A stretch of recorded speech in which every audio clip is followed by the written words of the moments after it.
My big African cichlid tank needs a water change and a maintenance session today, so let's go ahead and walk through the steps. As always, the first step is to get the Python hose and disconnect the end piece, and add my pump, the Sicce Ultra Zero. This helps push the water out much faster and much more efficiently without wasting water on the other end. Then I just put the pump and the hose into the water and plug it in.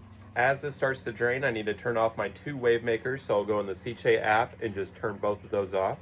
This is the other end of the Python where the water is draining into my sink. So as the tank is draining, I will do a few things. First off, I will always go over the glass, clean off any of the algae that has built up on the front three panels, and make sure this is crystal clear of any algae. Two other things while the tank is draining. I don't do this every time, but I will swap out filter floss from the sump that has gotten really muddy and dirty here. And I'll just put in clean new filter floss into the sump. Next thing I do as the tank is draining, you'll see they did move the sand substrate quite a bit, so I'm just going to push some of that back. They'll likely do it again, but for a while at least it will be a little more even.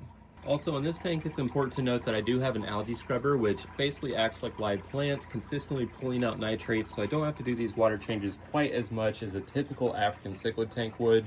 I only do this process about once a month on this tank. We did a pretty good water change today, so now it's time to unplug the pump, remove the pump from the hose, put the end piece of the Python back on, and turn it on to fill. So we just set the temperature and then twisted the Python to fill. This part people really get confused or overcomplicate it. It is not rocket science. When the water is going back in the tank, you just feel it, making sure it's roughly the same temperature as the tank water. And one of the most common questions we get is when to add dechlorinator to the tank. I usually add it as the tank starts to fill. You could do it at the end of the process. I would just make sure it's a good dechlorinator. This is Brightwell's Erase CL, so it removes chlorine, chloramines, and ammonia. A capful of this treats about 50 gallons, so we'll probably put in about 2.5 capfuls. And to answer another question, no, I did not gravel vac or sand vac. I hardly do on any of my aquariums. If you have good filtration and good flow, like my two wave makers provide, you hardly ever need to do that. Nothing really accumulates on the sand.